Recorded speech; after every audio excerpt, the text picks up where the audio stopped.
Max Trinity's Metaphysics for Suicide Prevention, Part 7, The Task of Reflection. The unexamined life is not worth living.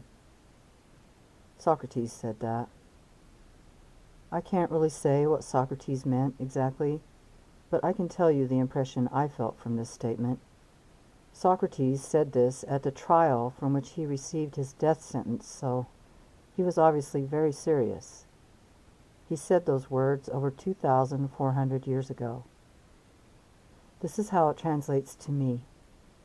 The unreflected life is not worth living. I can see and feel and sense this in the world of humankind. At this time, we're hip deep in the aftermath of centuries of imbalance. We all intuit that something very significant is missing from our lives, from life as we know it. In order to see, we must stop and take notice. To stop all conscious focusing and direct our attention fully to our sense of noticing is the beginning of reflection. When we focus in on noticing, it's the same as widening the lens of our inner eye. When we simply focus on noticing, not judging or analyzing or evaluating, just noticing to notice, we open up to a whole new experience of our daily lives. We feel our correlating senses of curiosity, detection, exposure, and exposing in this open state of mind, and it fuels our sense of pure awareness. We also feel relaxed because when we engage the sense of noticing, we automatically open up. We become a listening ear on the pulse of all being. We stop linear time in its tracks and feel our open access to any time we choose, any setting we choose, and anything we choose to notice. We do this automatically in a way that is very restricted because intentional noticing, intentional reflection, requires the use of our personal free choice in the present moment. We automatically slip into noticing because it's a basic function of the mind to gather meanings by making mental note of them. To notice is to make mental notes. These notes are only the raw material that we create personal meanings with, and we create those meanings in the activity of full reflection. When we allow ourselves to go into full reflection, many things take place. We stop time by taking time out to be still and look around and take note of our surround and our story and the whole context of life. We stop the effects of linear time with reflection. We become more conscious of our state of being, more aware of our deeper meanings and broader views. We have an immediate, palpable shift in our orientation of self. We shift paradigms with reflection. We sift through our gathered meanings and knowledge and experience with no sense of pressure. We feel the artistic license we naturally have with meaning and free association. We sift and organize and test out and create meanings through reflection. We have the freedom of looking at things from many sides without having to fully adopt them. We can perspective shop and find new ideas and new pathways that open up possibility. This is how we access our freedom to just be and allow the realms of possible and probable experiences to flash before us like a highly customized slideshow. When we're reflecting, we're using our freedom to do nothing, to be still and allow ourselves to see all that we've gathered in from all our choosing. We allow ourselves to really notice what we've noticed. To experience full reflection, we must have the resulting experience of epiphanies and peak experiences. Epiphany is the orgasm of reflection. If you don't have at least one epiphany, you're not doing it right. There are flavors of reflection, and they produce different psychological and spiritual experiences. This non-physical experiencing and activity is our direct exit from the restraints of time-space restrictions. It's our way of shifting to all-dimensional access. and giving ourselves the benefits that come with that yummy action. Reflection fills the psychological and spiritual needs to experience deep meaning and purpose, to experience directly and personally our genuine connection to our surround and our life story. Reflection provides us with the space to co-create meanings and to find and build on our connection to life itself. Reflection is a space maker, a time changer, a dimension shifter, and a cosmic connector. Reflection is a very, very big deal. What we've been doing in this review is reflecting on reflection. And what we've uncovered is this. Reflection is what's missing in the world at this time. Real reflection has not been happening for so long now, I can't even find where it's stalled on the historic map. We're living the freedom aspect, the push of life's exertions and assertions. We go, go, go all the time. We are in heavy cycles of acquiring, always acquiring more and more information, more experience, more things, more attention. But we're taking precious little time to stop and really notice, really reflect on it all. From here, we can see the imbalance of our lives clearly. We're overtly focused on feeling and experiencing the push and barely noticing the pull and its essential nature. We've been trying to balance our scales with one weight. We've been attempting to balance the weight of our choices with no counterbalance of examining those choices through reflection. Imbalance leads to dysfunction. Dysfunction points to imbalance. Does life as we currently know it seem dysfunctional or out of balance to you? Maybe a little? From a metaphysical view, our imbalance stems from our lack of reflection. In reflecting, we fully receive the experiences we've chosen. Full reception is the nature of love. Love is what is missing. Reflection is our direct expression of loving what we're creating, of fully loving all that we feel connected to. We take our self-crafted experience into the sight of love when we reflect. That's why there's no pressure, no sense of restriction in time or dimension, and no restriction of what can be received in reflection. These are qualities of love, and reflection is our direct personal access to the pure state of love. That's the power of reflection. It releases us from every conceivable bond and opens every door. It's the direct release of all the pressure that builds from the gathering and expanding expressions of free choice. We actually require this release, and there are so many needs served by it that it needs to be re-implemented as a mainstay of human life and development. Reflection is the art of receiving all that you've gathered. When we fail to receive all we've been choosing, when we're just gathering and gathering and gathering and never stopping to notice what we've gathered, then we never get to have what we've gotten. We never get to really have what we've worked for in all our choosing, what we've fought for in our style of choosing, or what we most desire. In this setup, we lose our capacity to enjoy our life. We experience a disproportionate degree of frustration, and we never feel fulfilled or quite genuine.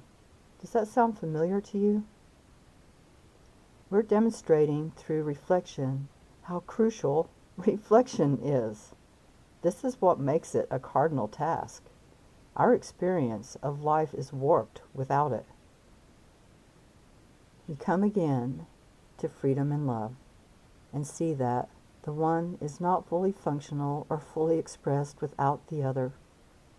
We must have both love and freedom, both choosing and receiving, to be balanced and fully functioning human beings. Flavors of reflection. Yes, our experience with reflection does indeed come in different flavors. We have the relaxed, random, roaming of free association and no theme type of reflection. Then there's the reminiscing over past events that shape our memories type of reflection. We also have a learning from our experience way of reflecting, and we have the finding of answers kind of reflection, which is similar to learning reflection yet differs in the kinds of questions that surface.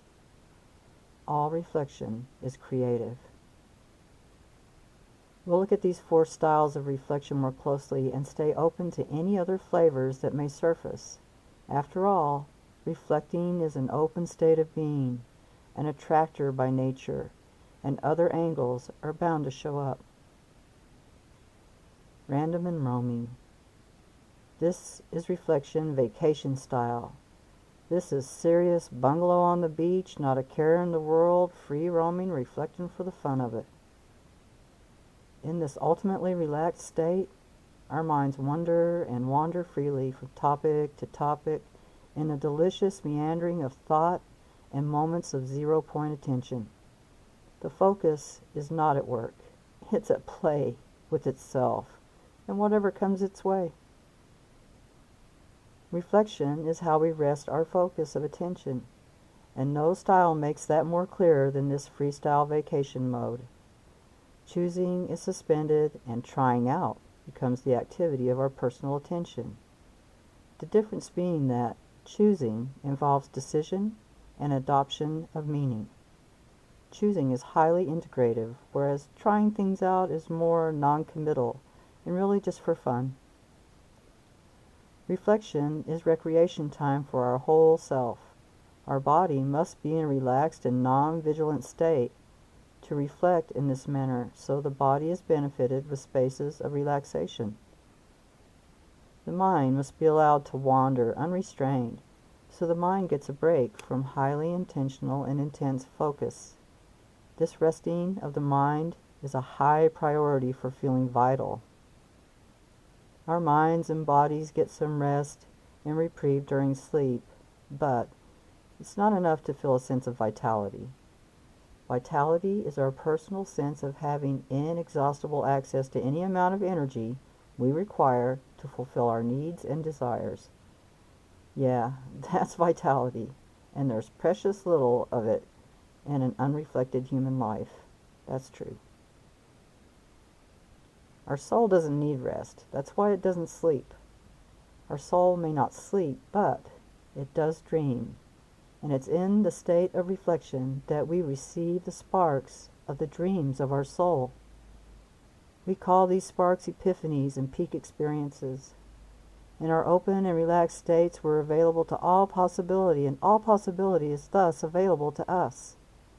This gives our soul an open channel to transmit whole realizations of connection and new meaning, all in a rushing flash known as epiphany. Epiphany is the proverbial light coming on and the stunning sense of many floating pieces gelling together in a coalescing ball of conception. At first, we are pleasantly stunned, and then we find ourselves drifting through portals of new meaning into worlds yet uncharted, even by our soul. It's like getting a download straight out of mystery. It's crazy good. Epiphany is our soul connection to our expanding experience and our expanded sense of self and reach. Sometimes we're just drifting in thought, swinging in a hammock and barely feeling our physical body, and then suddenly a single thought comes flying in, and it connects so many dots so fast that you literally stare at it with your inner eye wide, and your spiritual jaw just drops. This is one of the most pleasant, emotional, psychological, and spiritual experiences we can have. We are designed to have these jaw-dropping experiences spontaneously, the same way we're designed to laugh. We will never get bored with laughing, and we will never tire of epiphanies. We could have epiphanies every day and never take them for granted. They're magical like that. You don't have to have them every day, but if you do, your personal life will be so much richer. Your experiences will be more fulfilling, and your story will be your personal pleasure to live. Yeah, I'll take some of that, for sure. The other direct effect of reflection is the increase in frequency of peak experiences. Peak experience is that stunning, elevated sense of value in our surround, in the people we love, in our very existence. It's our direct contact with the profound state of treasuring life. These peak experiences also fire our personal sense of vitality. When we express that we don't want to just survive, that we want to thrive, then we are seeking this heightened quality of vitality. Reflection and implementing all we gain from it are key to feeling vital, to feeling genuine and alive. Take a little time every day to daydream, to allow your attention to just drift around and open yourself up to your own direct access to inexhaustible energy. This is an easy experiment to do. If you commit to intentional freestyle reflecting every day for 2 weeks, like at least 10 minutes a day, then you'll be hooked.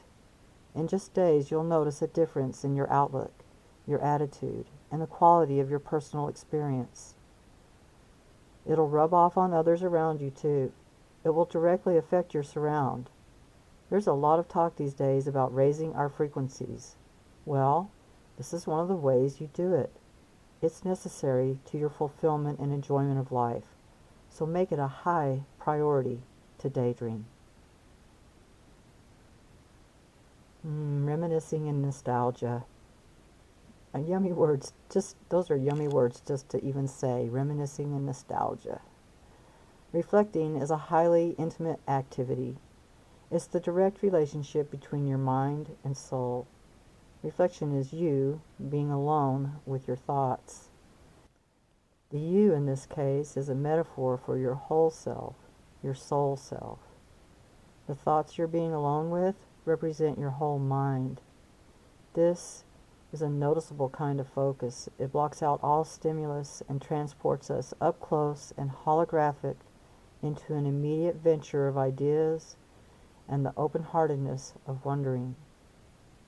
So reflection is a mode of solitude. It brings you into a singularity of clarity in your personal story. It's full of the energy that releases when new forms and ideas come out of mystery. Reflection is the state in which conceiving of new thought occurs. Reflection is the driver of conception. That's bigger than you can see right now. Hell, that's bigger than I can see, and my own hands wrote that. Weird. Yet it rings with authenticity and seems to have that noticeable coherence of a far-reaching meaning. Reflection is the driver of conception. In other words, it's in the chosen state of reflection that we naturally conceive of new ideas, new words, and narratives, and new visions. Here we are again, reflecting on reflecting. Are you starting to see some of the ways you are focusing on your own focus? How it just happens naturally? It's pretty obvious that reflection is personal, private, and intimate. Even when we're with others in the physical, reflection is a solo flight away from the immediate surround. One exception to the solo flight is when reminiscing and experiencing nostalgia. Reminiscing is a shared intimate activity because it goes beyond sharing history or timelines. It's about sharing in memories that were made together. To reminisce about shared memories is a beautiful mode of reflection. It's like basking in your own life. It's a shared peak experience of appreciation and the crisp, magical flair of nostalgia. Nostalgia comes on spontaneously, but reminiscing will almost always trigger it. Nostalgia is a form of peak experience too because it's naturally transportive. When the time in your life arrives that you can experience a sense of nostalgia, then you've lived enough life to feel your sense of agelessness, of timelessness. Nostalgia is a trip to other times that brings past moments into the present, as if no time has passed at all. It brings packages of narratives, feelings, and impressions, and they unpack themselves right in your heart. They answer the musing question, remember that? Remember that? Asking another person, remember that, is one of the most magical questions of all. Look how much is tucked into that little question. Look how much can come out of it. Reminiscing and nostalgia are two of the modes of reflection we slip into most easily, especially when music is involved. Through its unexplainable power to reach and move our hearts, the music in our life completely melds to times, seasons, events, emotions, relationships, people.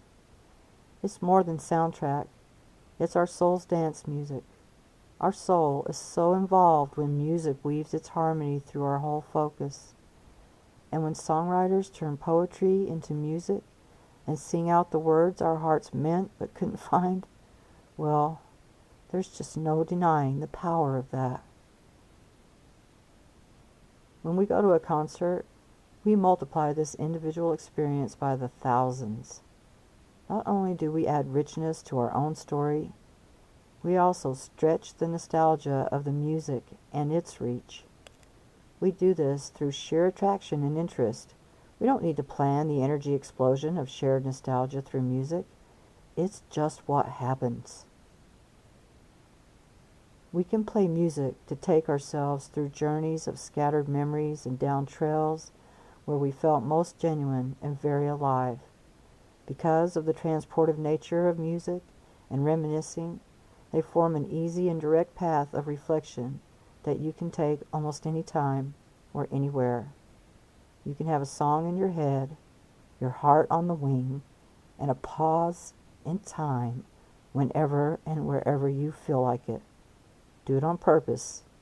Catch yourself when you just slip into it, and you'll see your soul right there with you, singing right along. Whew! Feel that. Learning and reflection. As we're introduced to new ideas and skills, as we're in the midst of trying something new, there's like a pinging type of reflecting happening. It's the basic action of learning. The new information is pinging off all the related meanings or skills we already have. So it's like a rapid fire reflecting while the new stuff is being assimilated and integrated. Say you're learning to make bread. You already have in your database what bread is, what salt and flour and shortening are, but you might not have ever seen yeast or know how it works.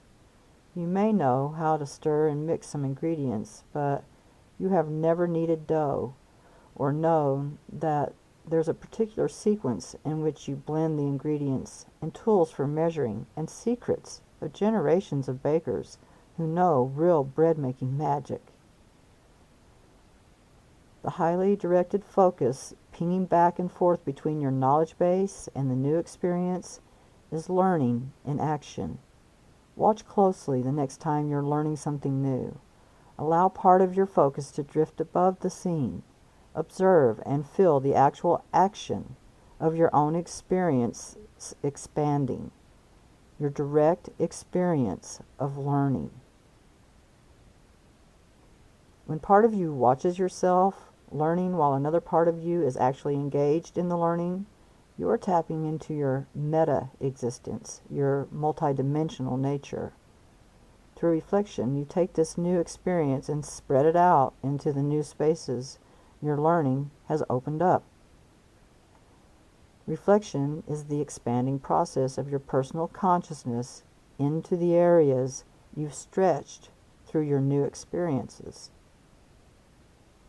Once the bread is in the oven, you begin to smell its shifting aroma. Bread goes from having an odor a bit like beer to attaining one of the most comforting, appetizing, and warm smells imaginable. The smell of bread baking stirs the feelings of home, the feelings of refuge and sanctuary, and even a sense of sacred love. The smells fill the air for a luxuriously long time, and then the sight of the freshly baked bread in its perfect golden brown dome fulfills the senses of beauty and creativity. There is a holistic sense of satisfaction in this art of bread making. There's the obvious physical enjoyment that comes to eyes, nose, and tongue, along with the psychological sense of satisfaction and well-being, of confidence and self-sustainment, and of purpose. These combined aspects of the bread-making and bread-eating experience are registered immediately by the soul, whose view is from all sides. The soul takes in the holistic and creative flow of the entire experience. Any and every time we're engaged in creation, we're expanding our soul with our personal reach. Our soul never sleeps, is never unconscious, and is aware of every movement of our attention and volition. In the moments of our real-time creating, we can glance up from our work from time to time, and we'll see our soul watching. We'll feel our soul growing. That's one of the direct gifts of reflection, to feel and see the movement of your own soul. We are doing this all the time without even trying. When we're in the learning phase, we're reflecting on the initiation of the new. When we're in the baking phase, we're reflecting through the transforming of dough to bread. The physical smells are shifting process into experience, and we are stimulated both physically and mindfully. Our direct sensing of home, refuge, and love is our creative reflection through use of meaning. It's here in the warm sensations of these meanings that our personal creation connects with the soul plane. In the soul reflection, we feel the peak experience of the creation and the enjoyment of it from all sides. This is the fulfillment of reflecting, and it brings a natural and pervading sense of deep value and purpose. All this from making bread. All this from creating, taking energy from idea to manifestation, and growing ourselves in the process. This is the great secret of the art of not doing. The art of not doing is the activity of the soul. You cannot make yourself not do. That would still be doing. Some believe that sitting on a cushion and focusing on a gold sphere of light is the art of not doing. They are mistaken. The not doing is all the creative overflow that is occurring as a natural aspect of the creating process. In other words, our enjoyment of the smell of the bread, our immersion in the sense of satisfaction, and our direct expansion are not things we're doing. They are how the experience is happening. The key to not doing is simply noticing the things that are occurring with no effort on your part. You do not make the bread smell. It's a natural occurrence. You don't fashion the sense of satisfaction. You fashion meanings, and satisfaction springs naturally from that. And you don't have to intend the great sense of purpose that flows from directly engaging in your soul life. It just flows like that. So the art of not doing isn't about being physically still and not doing anything. It's the art of noticing all the springing and flowing phenomena that are naturally occurring with everything you do. Every activity of your real-time body, every movement of your imagination is producing spontaneous extras, new pathways, and unexpected gifts of continuous experiencing. When you reflect on it, you'll see that really we're always learning. That's what we're doing without doing. That's part of what and who we are. Questioning reflection. My greatest discoveries have been made in the questioning flavor of reflection. This is the kind of reflection that starts with a particular question. The question is like a trailhead that opens to a path of spontaneous switchbacks, of questioning and musing, of entertaining questions and seeing what answers they invite to an open mind party. For instance, when we stop to ask ourselves the warrior question, what is it that means most to me? Then we embark on a path of self-discovery and self-defining. Many will answer that love means the most to them. If this is your first musing upon asking yourself that question, then the next natural turn in the trail will be the question, well then, what does love mean to you? Now your musing deepens. The path is now very personalized as you create, from your own experience, a meaning for love. The first words you choose reflect back to you your own core outlook and orientation. If you say love means caring, that shows that caring is the most prominent aspect of love that you see, and reflects back to you that caring is your favored way of showing and receiving love. If you say to love is to give personal attention to, then the giving and receiving of personal attention will be your dominant style of loving. If you say to love is to serve, then service will be your love expression. If this is your style, you'll have to be able to receive service as well as give it. Just remember that. From here you can see that your personal meaning of love now breaks onto a new line of questions relating to your chosen style. If I show love through attention, then what are the ways in which I give attention? What kind of attention feels like love to me? Do I have to share physical presence to share attention? And so on. Here you can see the heavy role of reflection in the warrior task of freely creating meaning with personal experience. We can't create meaning with our experiences without reflecting on them. The good news is we naturally reflect. We just don't take the time to notice that it's happening. We also have access to the great reach of intentional reflecting, which is double powered by intention, and all the unintentional bonus material that will naturally spring and flow in the process. We get the benefit of our doing through intended reflection, and we get the benefit of not doing when we notice the gifts that naturally occur along the way. Healing is one of the natural offshoots of this type of reflecting. For example, when we learn of the death of our childhood, when we come to understand that it's more than a grand disillusionment or a shift into physical puberty, then we have the platform for a good question trailhead. What is it that feels like such a tremendous loss at the end of our child way of thinking? For many of us, it is the loss of innocence that is the greatest blow. Our innocent view gave us direct lines to the magical and benevolent universe. In the loss of that innocence, we feel cut off from fairy magic and the protection of heroes who fight for right. This is no small loss, and it warrants our reflection. We can ask what happened to our innocence and follow where that leads. We can ask if we can ever recover a sense of genuine innocence again and follow that trail.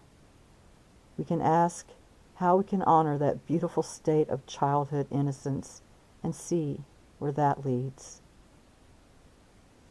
This is why the questions we ask and the way we form them is so very important. That's what is meant by the old saying, you have to ask the right question to get the right answer. The question is the trailhead. If you don't get the answers you're looking for, then change the questions, and you'll change the answers. This is a major skill for the warrior and the surfer.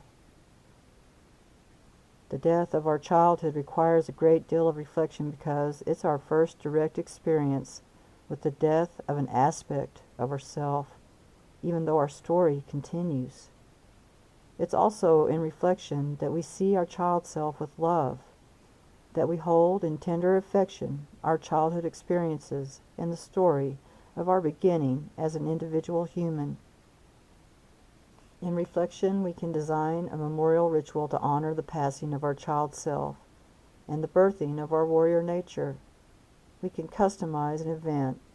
We can have a small private affair or invite as many loved ones as we like to a remembrance of our child self and a welcoming to our new chapter in life.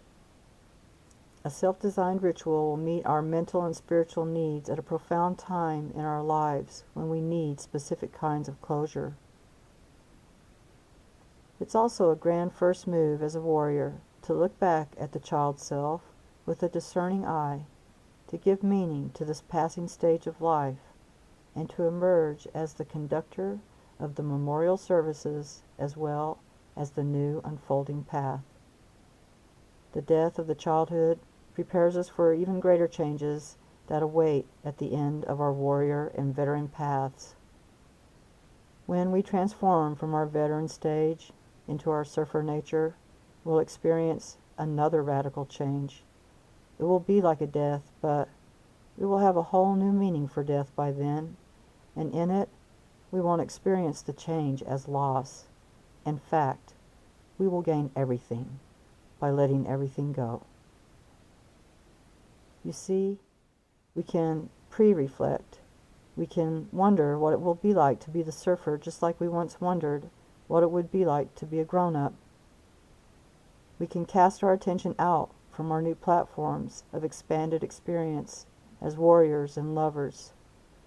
We can receive hints, clues, and intimations of what it's like to surf realities and feel the power of our own intentions instantaneously manifesting. We can entertain the notions of increased reach, capacity, and skill. We can travel to our full potential surfer self and ask it questions. And if we just sit with the questions for a spell, not expecting anything in particular, then we will indeed receive glimpses, visions, and messages directly from the surfer of what our expanded life looks like and what is yet to come. Okay, now I'm going to pass on some of my favorites. I want to share with you 3 of the most potent gems I found while reflecting. Reachability. The first is what I call reachability. I found through trial and error and finally through deep reflection that there is a range of reach that contains the perfect stretch for each individual. We all have a personal range and pace, and we all have to self-observe to discover what that range is for us. I learned from reaching way, way too high. I thought that because I could see the peak of Everest that I just aimed straight for that. I failed to see all the base camps I'd have to reach to even attempt to reach the peak. I would have a grand ideal, see it so clearly in my mind that I'd jump in before even checking the lay of the land. It was sad. I'd work so hard and get so far and so close to my goal, and then I would reach an unforeseen impasse, try to leap across, and go crashing down to the very bottom with my bones, my notes, my memories, and my heart barely intact. Not kidding, it hurt. I experienced an extreme and repeated sense of failure and loss of confidence. I felt as if I couldn't trust my own dreams. Shitty. It only took me until I was 50 years old, just till I was 50, to start trying to reach what was actually within my reach, to work with what was in my own backyard, so to speak. When my heart and eyes did light on something lofty, I learned to lean in rather than jumping feet first. I learned to sniff the air and get my bearings and see what aspects I could start living immediately from where I actually stood. And you know what? I started having more and more successes. I had a more frequent experience of satisfaction and regained self-confidence and self-trust. I discovered my real-time pace and reach. I'd found the beat of my own drum. So yeah, reach what you can, and when the greater light calls, lean in. Check the weather and the charts. Know your limits and honor your own pace, and you'll feel the beneficial boost of reachability. Trustability. Trustability is a word I use to describe the power of reflection in gauging how much I will trust another person, a pathway, or new information. Look, this ain't the Garden of Eden, and we're not a bunch of perfect saints here. We're roaming around in a lot of chaos these days, and we are clumsy creatures. We step on each other's toes, fall on each other, and occasionally spill hot soup on each other. We hurt each other, okay? Not intentionally, but because we're in the vortex of the storm, and well, we're crashing into each other from time to time. It happens. We're in the thick of it. We're very likely to sustain many self-injuries, inflict unintended wounds, and be wounded by others as well. There are times when we do harm intentionally. There are times when others hurt us intentionally. This is a different circumstance, and it's up to us to be able to discern the difference. Trust is our capacity to be able to be close to someone and feel comfortable and safe to just be ourselves. It involves degrees of comfort in sharing on intimate levels.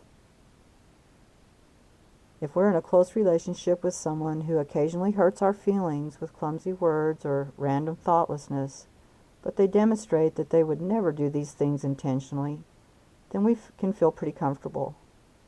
When our feelings and friendship are given obvious value by another, that's a signal that we can begin to share more intimately. If our private disclosures and vulnerabilities are protected and respected in a relationship, then trust deepens naturally. We feel easily comfortable with those who protect our soft spots as much as we do. We feel a natural bond with those who not only keep our secrets, but use their privy knowledge to appreciate us even more. The same is required of us. If we want to earn the trust of another, we must keep the confidences bestowed upon us if we want others to be confident in us. We must use our special knowledge of others to benefit and aid them, to personally inspire and relieve them. We must be as dependable as possible and honest about it when we can't be. We must build our trust bubbles on co-comforting and equal reliability. It's best when people feel equal in their giving and receiving in a relationship. That creates an atmosphere where trust occurs naturally. However, there are assholes among us. Hell, sometimes we're the asshole. It's true. So if anyone ever tries to discount my abilities, tries to make me doubt my own intuition or feel bad about myself, tries to guilt trip me or manipulate me into possible harm, shows repeated thoughtlessness or carelessness with my feelings, tries to use my revealed weaknesses against me, or divulges my secrets without permission, then no trust is given, and earlier trust is withdrawn. I learned this trustability thing through many separate reflections, so many epiphanous moments are represented in that short paragraph. It's hugely beneficial to reflect on your relationships and who you're trusting. Again, it's okay to lean in rather than jumping in headlong. It's still a bumpy road, and there's a learning curve. You'll be learning the difference between your true gut intuition and being carried away with excitement or other overwhelming feelings. It's tricky. It takes practice, and that means that sometime along the way, you'll give your trust where you shouldn't have. When it happens, don't feel stupid. Don't be hard on yourself.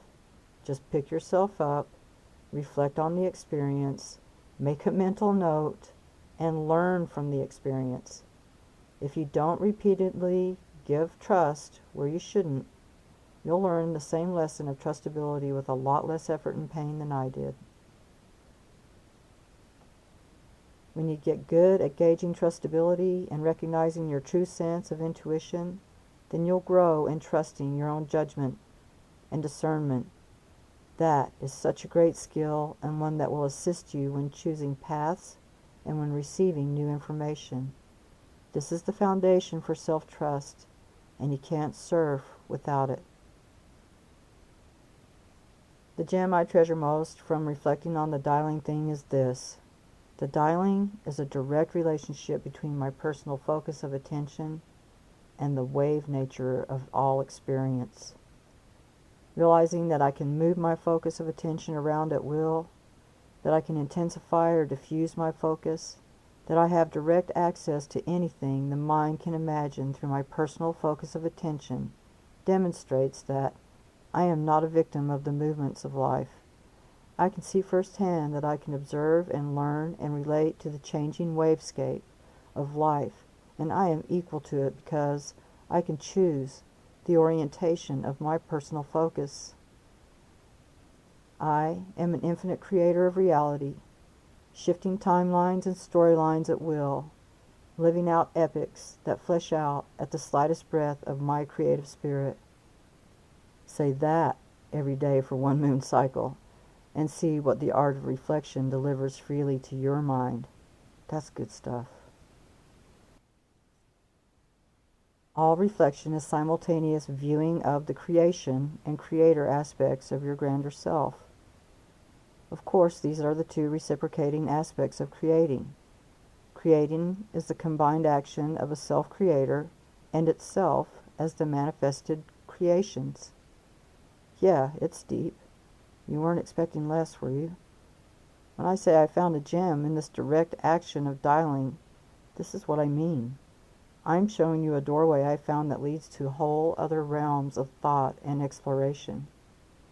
With these new realms of thought come cosmic and mystical experiences that prepare us for shedding the warrior shield and sword for a naked surfer mode of transport called Merkaba, astral and trans-dimensional. Delve in, my friends. There will always be great mysteries to explore, and we will never, ever run out of mystery. That idea is just silly. As we gain in new perspective, we shift our orientation to life and experience anew what we certainly took for granted at one time or never even noticed before.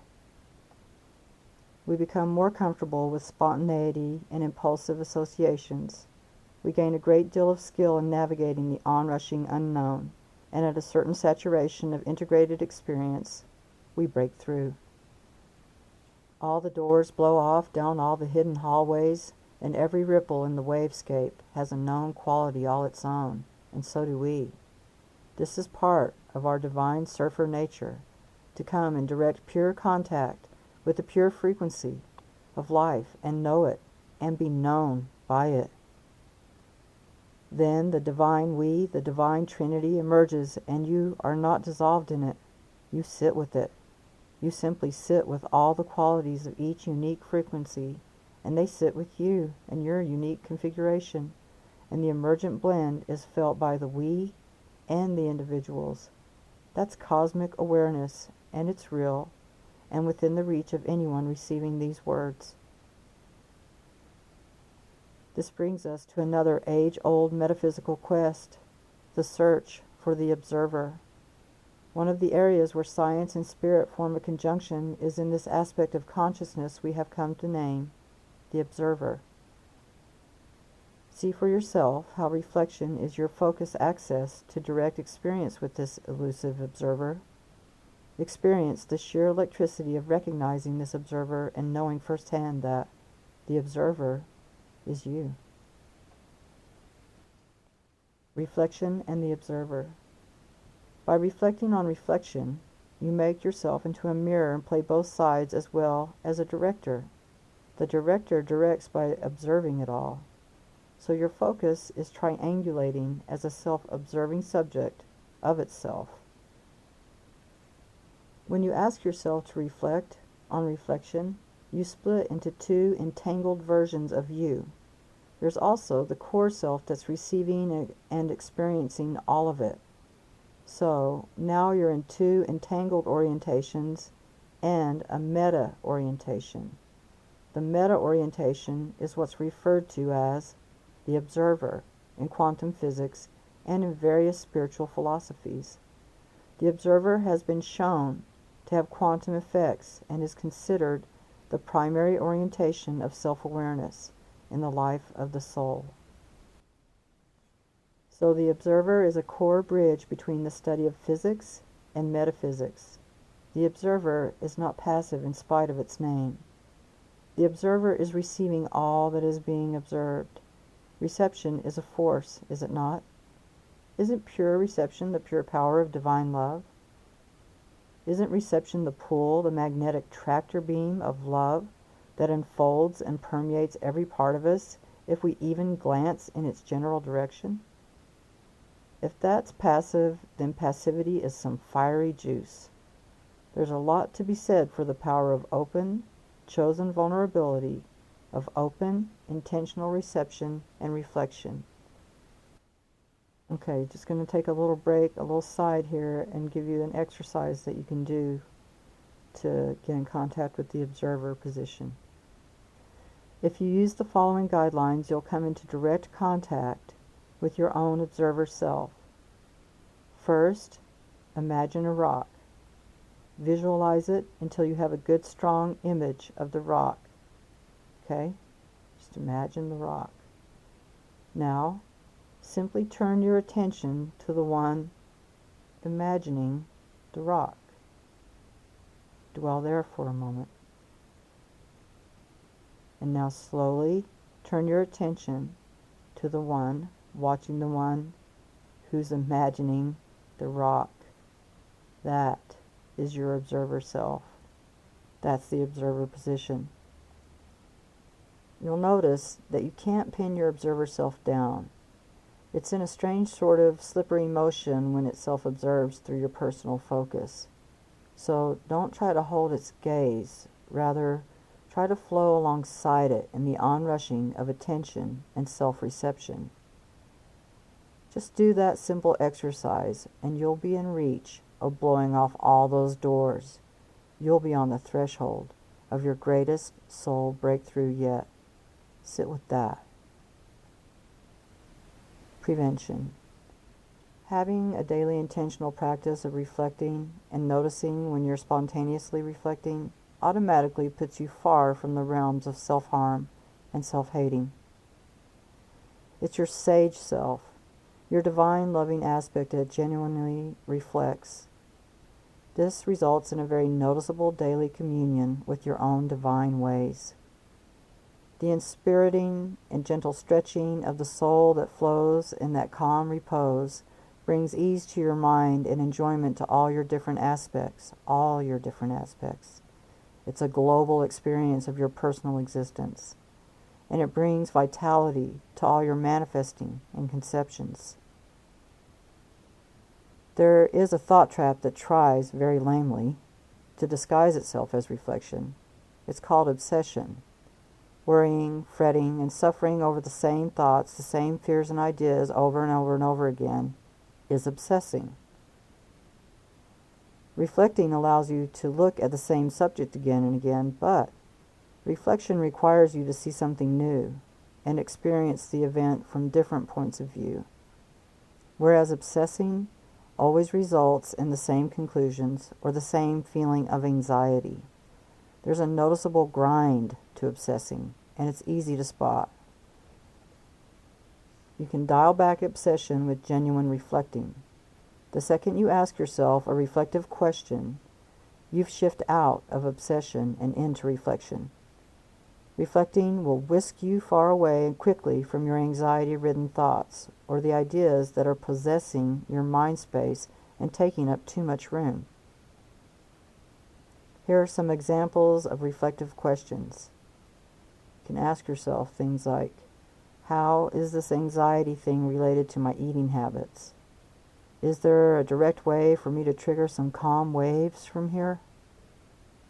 What can my child self tell me about worry? Can I see how far I've come in life, all the storms I've already survived?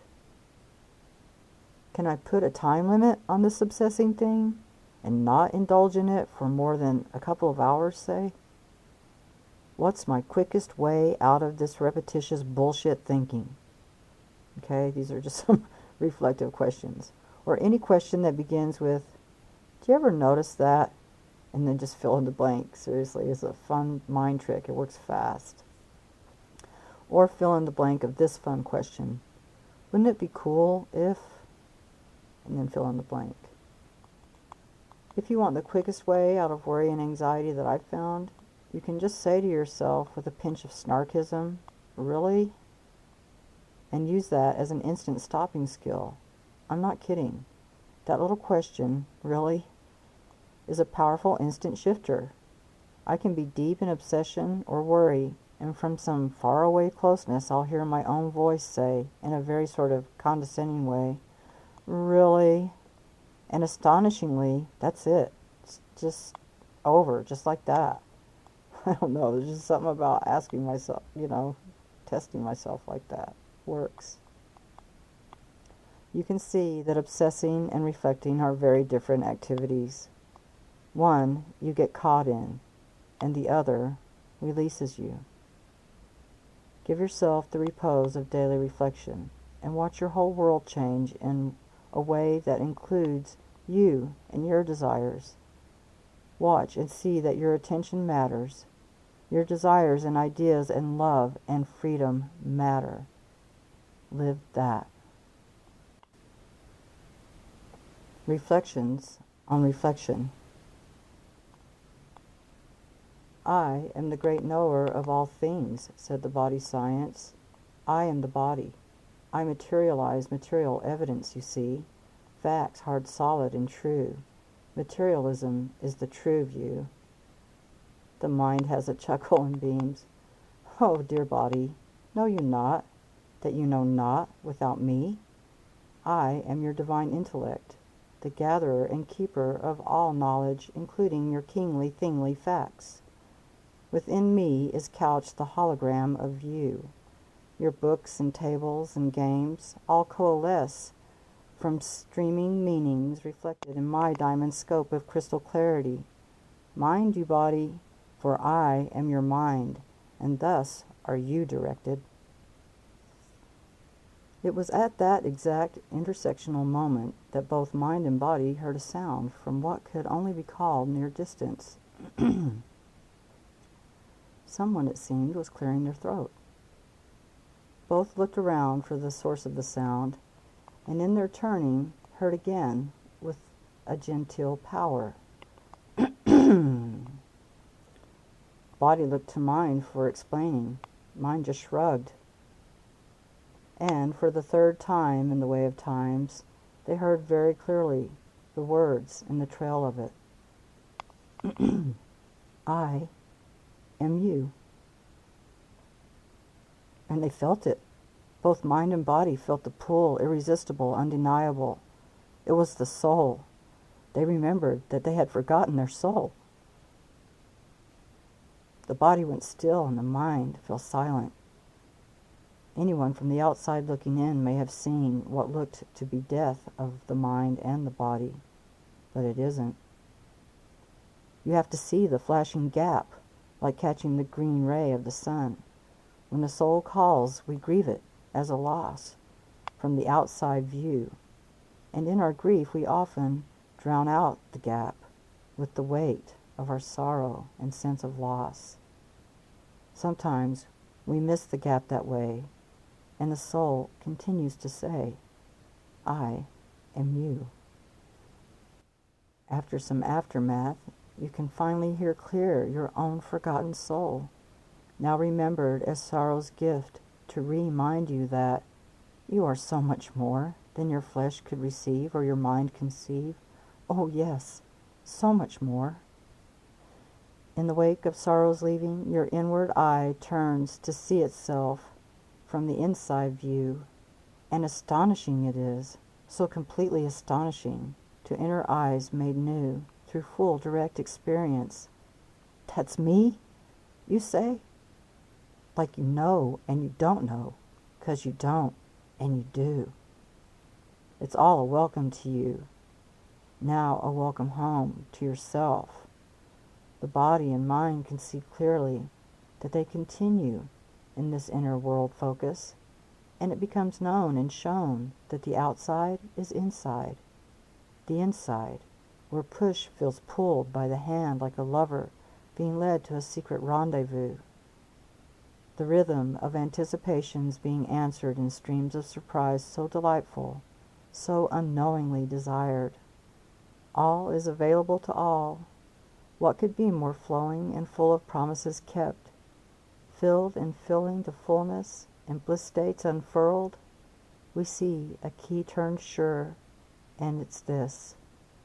Rest, relax, reflect, and as easy as 1, 2, 3, you'll be in the gap in no time, and feel full the sense of yourself as soul. You'll feel your own soul. How do I know this, you say? Well, it's my work, you see. You can find me in the Akash in Eternity's library, where all questions are requests and all requests are instantly replied to. You can absolutely and always find me there, Section 3, Desk 12. You'll know me because I shift shape to your familiar reflections. I'm most easily known by the number 11. When you see me, feel the invitation to come and reflect and explore with me. I am always here. I always will be. Watch Max Trinity's Metaphysics for Suicide Prevention, Part 8, The Paradox Task. Peace to you, my friends.